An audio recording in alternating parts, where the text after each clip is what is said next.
Welcome to Cheater Confessions. Let's get started with today's story. I'd been planning the backyard movie night for weeks.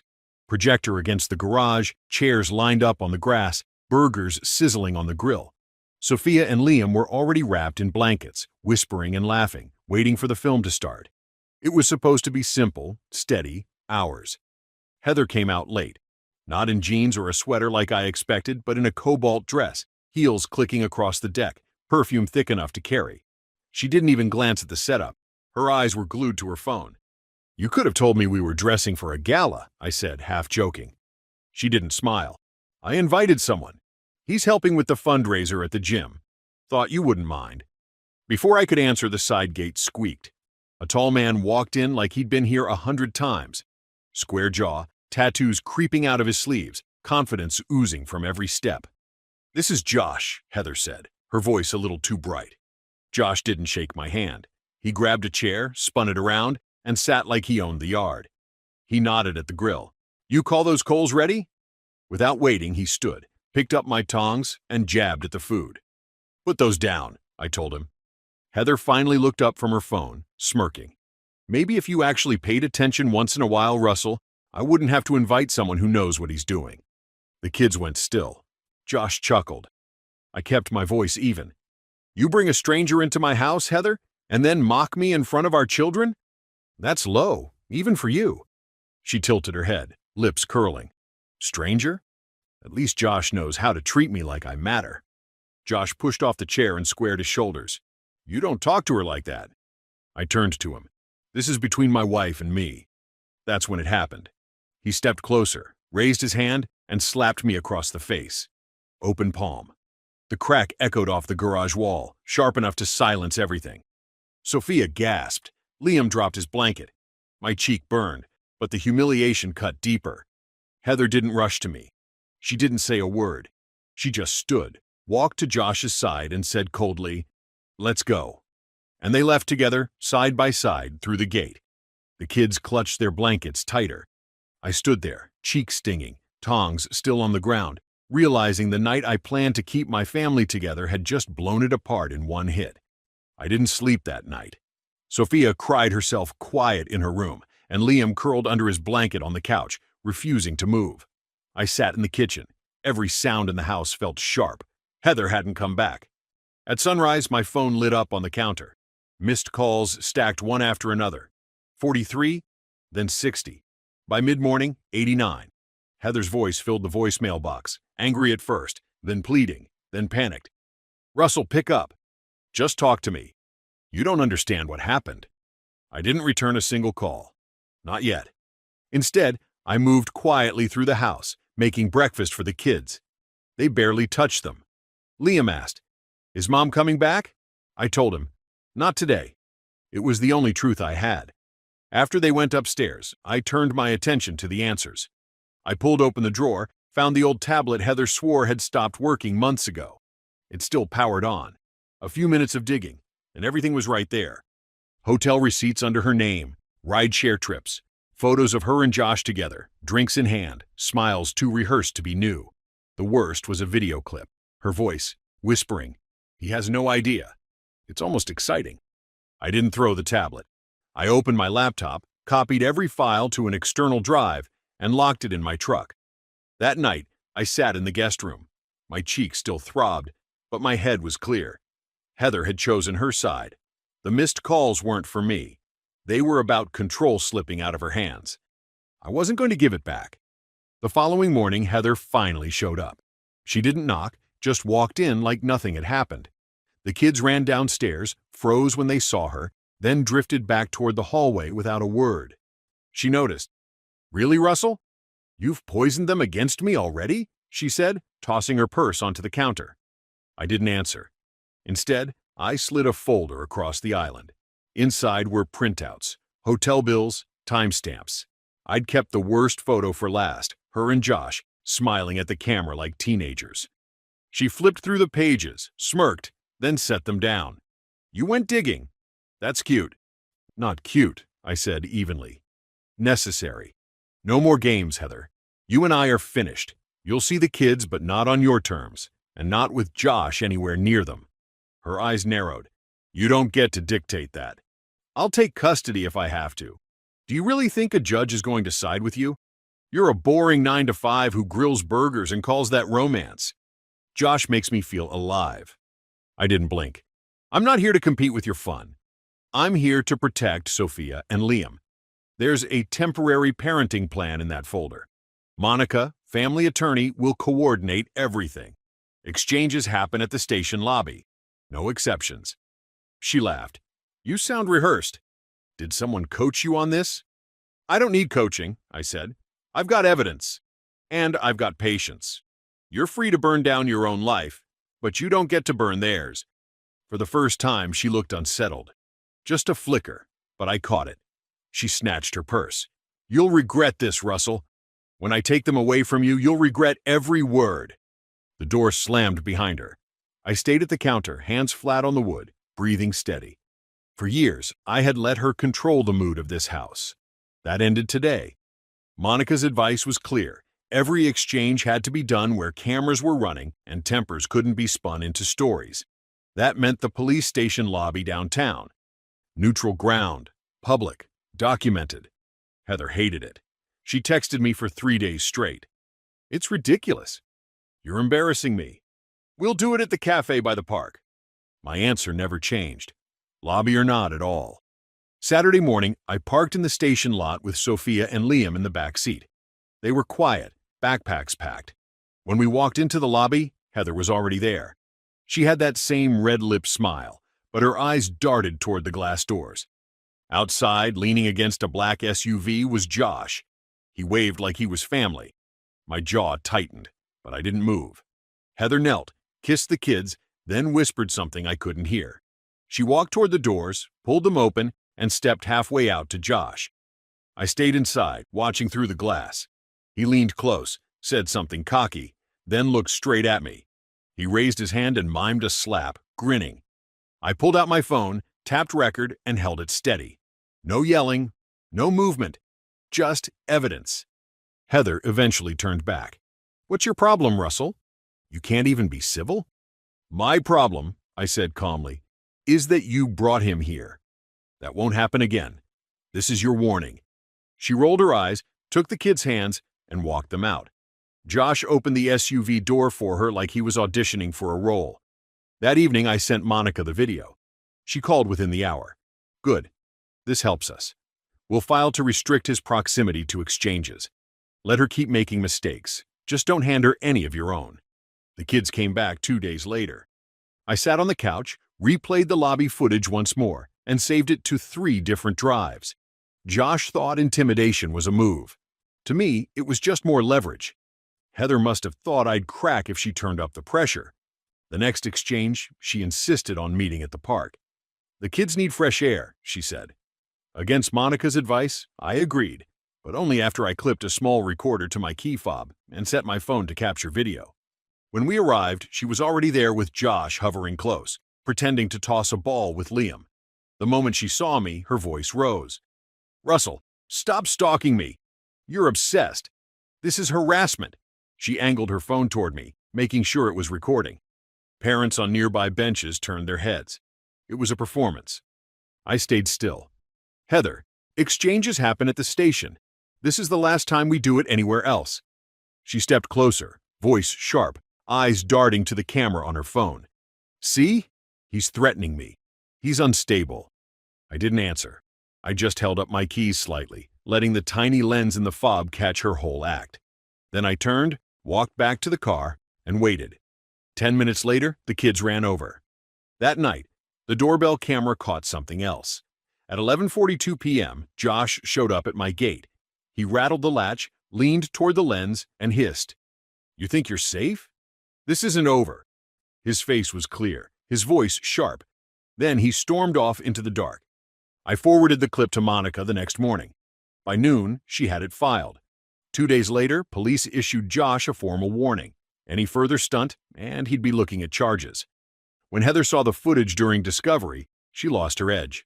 The smirk was gone. I didn't celebrate. I didn't gloat. I just saved the video twice, labeled it Gate Incident, and tucked it away. Josh thought he was reminding me who held the power. Instead, He'd handed me the one thing he couldn't fake: proof. Family court isn't loud. It's quiet, almost sterile.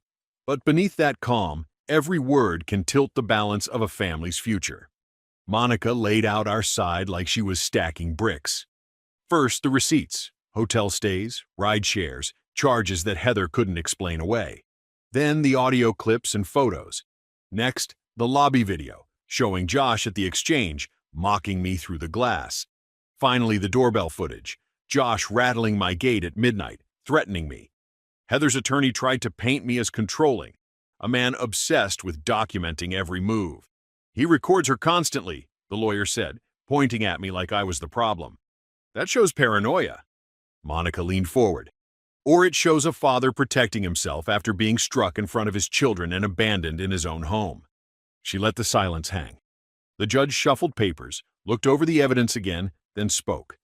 "Temporary primary custody will be granted to Mr. Lane. Mrs. Lane will have visitation according to the schedule provided. Mr. Cole," she paused, eyes narrowing at Heather, "is barred from any and all contact with the children. Further violation will result in sanctions." Heather's face didn't move, but her grip on the table did. For the first time since this started, she didn't look like the one holding the strings. I walked out of that courtroom with Sophia holding my hand and Liam trailing close. Heather trailed behind us, silent, eyes fixed somewhere far away. Outside, cameras weren't rolling, no audience, just the three of us walking to the car, buckling in and driving home. The house felt quiet when we got back.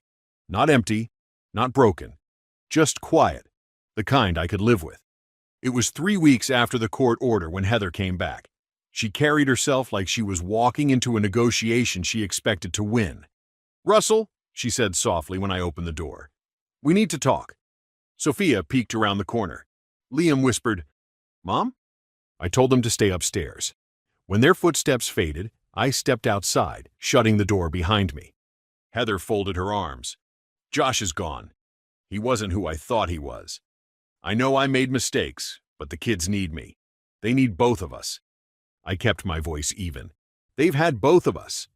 You just weren't here." She flinched but pressed on. "I can fix this. Let's start fresh. I'll stay away from him. We can—" "No!"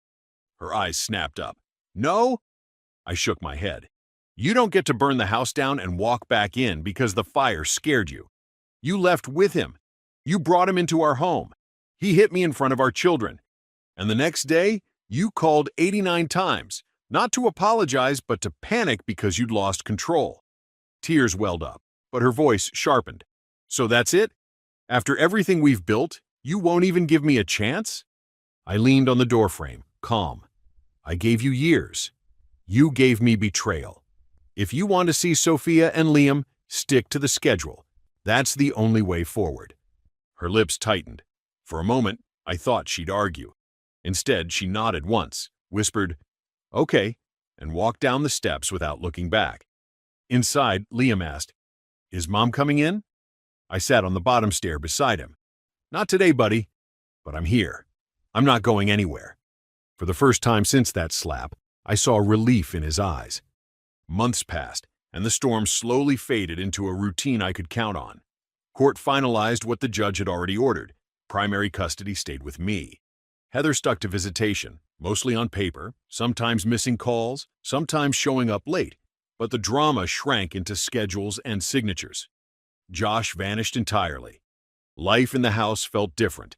The tension that used to hang in the air was gone. I set rules, and they stayed. Sophia stopped waiting at the window every evening. Liam started laughing again, real laughter, not the nervous kind.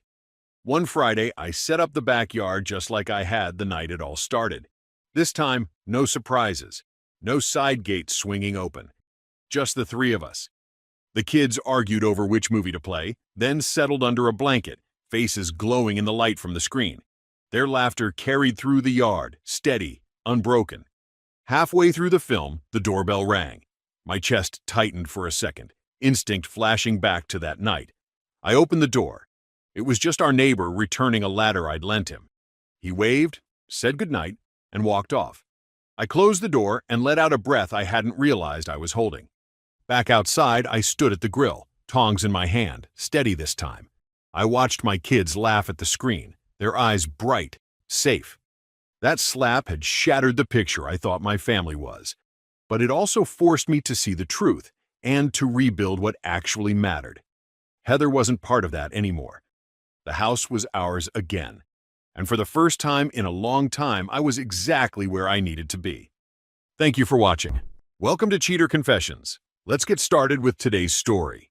I was sitting on the couch that Friday night, half watching the basketball game, when the front door opened without warning. Donna walked in first, heels clicking on the hardwood. Her hand was locked with another man's, tall, smug, the kind of guy who thought cologne and a new suit made him invincible. She cleared her throat like she was stepping on stage. "Victor," she said, chin up, "I'm leaving you for a real man." John Cole, that was his name. He tightened his grip on her hand like a schoolboy clutching his hall pass. I muted the TV and set the remote on the armrest. "Perfect timing," I said. That threw her. She had walked in expecting a fight, a collapse, maybe begging. Her lips parted, but nothing came out. John smirked. "You heard her, man. She's done. You should probably—" The doorbell rang. Right on cue. Donna frowned. "Who's that?" I stood and opened the door. Miriam Pike stepped inside, navy suit, leather folder tucked under one arm. Calm as ever. I had texted her earlier when I saw Donna's car pull up with a passenger. "Evening, Victor," Miriam said. Her eyes flicked toward Donna and John. "Shall we proceed?" Donna blinked. "Proceed with what?" John shifted, not so smug anymore. "Who are you?" "Miriam Pike, attorney." She placed the folder on the coffee table, sliding off her coat. "I represent Victor Morrison." Donna let go of John's hand, just for a moment, then grabbed it again, tighter. "Why is there a lawyer here?" I kept my voice even. "Because I knew this night was coming. I just didn't expect you to bring your date." Donna's expression cracked. For the first time since she walked in, she wasn't holding the script anymore. Miriam placed the folder flat on the coffee table and opened it with careful precision. Inside were color-tabbed dividers, each one marked with a name. "Donna Morrison," she said crisply. "We've documented 6 separate relationships over the last 9 months, all financed in part by marital funds." Donna's face drained. John's jaw tightened. "6?" he asked. Miriam's finger tapped the first tab. "John Cole, co-worker. Hotel receipts, restaurant bills, travel expenses, $4,200. She flipped to the next divider. "Neil Porter, personal trainer. Charges for fitness retreats, spa weekends, and equipment. $3,900. Donna's grip on John faltered. Miriam continued without pause. "Caleb Grant, book club acquaintance. Sergio Alvarez, business conference contact. Tyler Brooks, neighbor. Evan Park, dentist. Total expenditures, $27,800. I sat back, hands folded. She used our joint credit cards and a shared Venmo account. Everything leaves a trail. John's bravado collapsed as Miriam laid out highlighted statements. "Mr. Cole, you should also be aware that some of your dinners with Donna were billed to your company's expense account. The calendar entries matched. That might present a compliance issue." John's neck flushed red. "What the hell, Donna? You said—" He stopped short, pulling his hand away from hers. Donna shot him a glare. "This is private. You have no right—" "It's not private when you're spending joint funds," Miriam interrupted calmly. "This is documented financial misconduct. Nothing here was obtained illegally. Bank records, credit card statements, receipts, all in your name." Donna's voice cracked. You stalked me." "No," I said evenly. "I hired a forensic accountant. Naveen Shah. He doesn't follow people. He follows money." John stood stiff, trying to regain composure. "You mean I'm not the only one?" Miriam closed the folder. "No!" For the first time that evening, John took a step back. His confidence had vanished, replaced by something closer to fear. Donna opened her mouth to argue again, but no words came out. The script she'd written in her head had just burned to ash. I leaned forward, resting my elbows on my knees. "Donna, let's not waste time. I want a divorce." Her head snapped toward me. "You can't just decide that on your own." "Yes, I can. Miriam drafted the papers. They're ready." Miriam slid a second folder onto the table. Donna didn't touch it. John's eyes darted between us, like he had wandered into a meeting he was never supposed to attend. "The house," Donna said quickly, almost shouting. "I get half. You'll never keep me out." I shook my head. "The house isn't marital property. It was inherited from my father. The title sits in a trust, separate funds only. You've lived here, but you don't own it." Her mouth opened, then closed again. Miriam spoke evenly. "Your client will be entitled to a portion of marital assets, minus the $27,800 in funds diverted for her affairs. That's how state law works." John shifted uncomfortably. "Wait a second. She told me—" "John," I cut him off, "you might want to think about your own situation. Those dinners, the hotel stays, do you want HR to see those receipts?" His confidence cracked clean in half. He stepped back. I need to go." Donna grabbed his sleeve. "John, wait. He's bluffing." Miriam raised an eyebrow. "No bluff. The documentation is all right here." John yanked his arm free. "You said I was different. That I mattered." "Of course you do." He muttered something and turned for the door. Donna lunged after him, but I said, "Let him go. We have more important things to discuss." She spun on me, fury rising. "You bastard, you planned this." I kept my voice level. "No, Donna," I responded. "You planned 6 affairs. I planned to protect myself." Miriam gathered the folders into a neat stack. "We'll need signatures soon. Mrs. Morrison, I suggest you retain counsel." Donna's face twisted. "I'll find a lawyer. I'll bleed you dry." Miriam didn't even blink. "You'll find no one willing to argue against audited bank records." For the first time since she walked in, Donna looked trapped. By Monday morning, Donna had shifted to a new tactic. Since I ignored her calls, she started texting my family and friends. Long messages about how I was controlling, how I spied on her, how I used lawyers to trap her.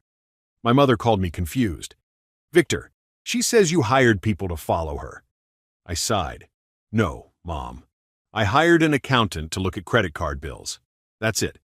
There was silence then. "6 men, Victor." "At least 6. "Oh," she said, voice colder than I'd ever heard. I never trusted her. By Tuesday, Donna decided gossip wasn't enough. Around noon, my office phone rang. Security patched it through. "Mr. Morrison," a calm voice said, "your wife is in the lobby. She says it's an emergency." I almost laughed. "Tell her I'll be right down." When I arrived, Donna was in full performance mode. Designer dress, mascara running like stage paint, tissue clutched in her hand. Everyone in the lobby turned to watch. "Victor," she cried loudly, "please, just 5 minutes." "I made mistakes, but I love you." I kept my voice even. "Donna, this isn't the place. You need to leave." She grabbed my arm, voice trembling. "I was lonely. You were always working late." "I work standard hours. You were the one out every night." The security chief, Owen Briggs, stepped closer. "Mr. Morrison, is everything all right?" "Yes, Owen." She was just leaving. Donna's face burned. "I know my rights." "You have the right to leave voluntarily," Owen said smoothly. "Or in handcuffs." The crowd murmured. Donna dropped my arm, glaring at me. "You'll regret this, Victor. I'll ruin you." Later that afternoon, Miriam forwarded me an email from Donna's cousin, Logan Pierce. He'd just started paralegal classes, but he had drafted a demand letter. It was written in blue ink on lined paper, scanned, and attached to the email. He claimed Donna was owed the house, alimony, half my retirement, and compensation for emotional damages. Miriam called it adorable. HR, meanwhile, logged Donna's disruptive visit. I didn't say a word to her.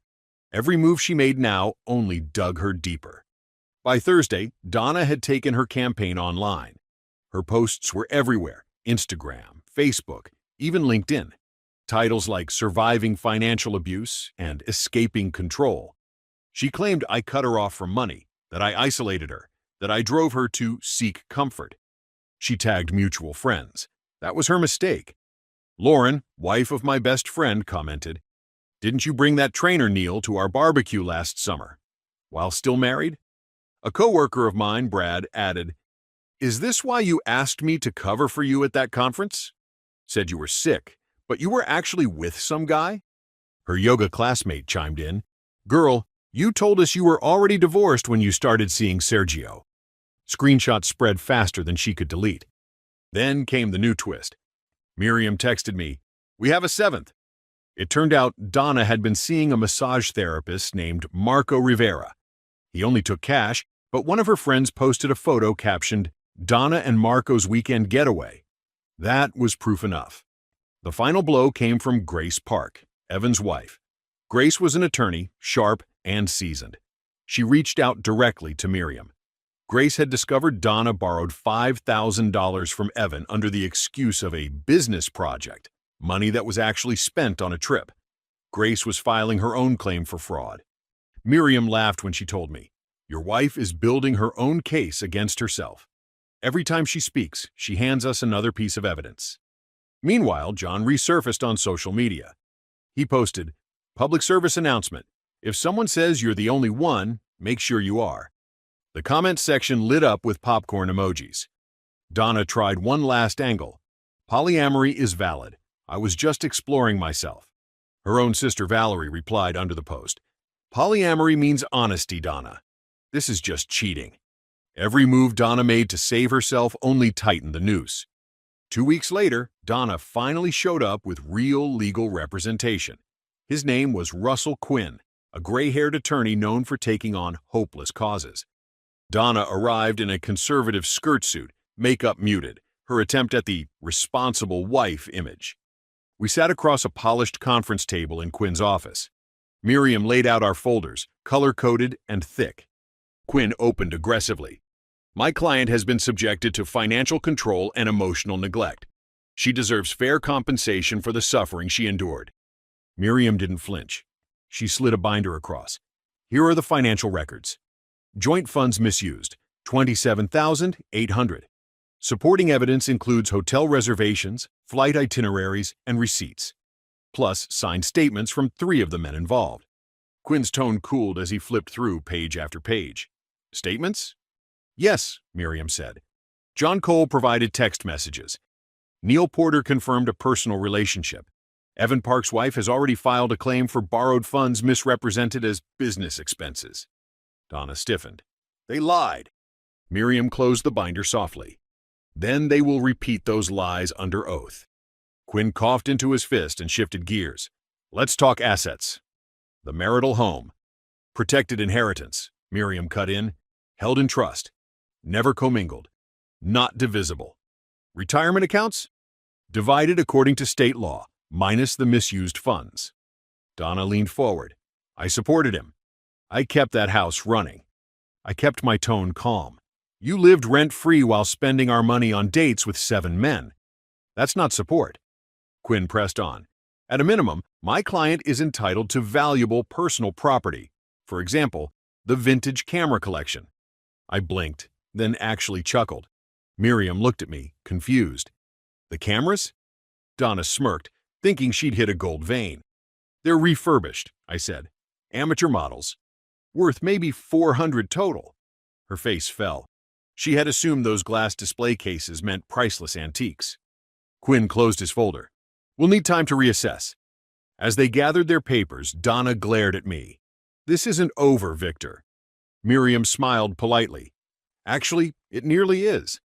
The decree came down last month. The divorce was finalized." Donna walked away with her car, the contents of her closet, and a net payout of just over $3,000. No alimony, no share of the house. Half of my retirement was divided as the law requires, but after deducting her misuse, the numbers leaned heavily in my favor. Miriam called it the cleanest win she'd seen in years. John didn't fare much better. His company audited his expenses and caught the dinners he'd written off as client meetings.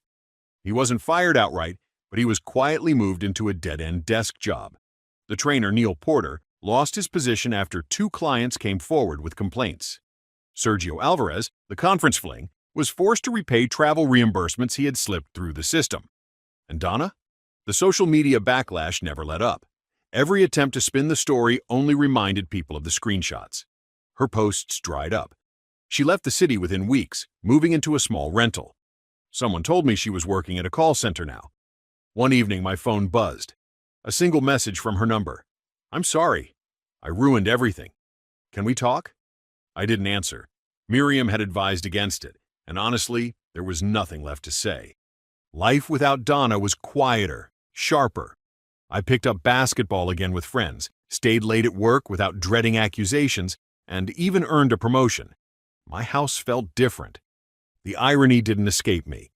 Donna had walked in holding another man's hand, telling me she was leaving for a real man.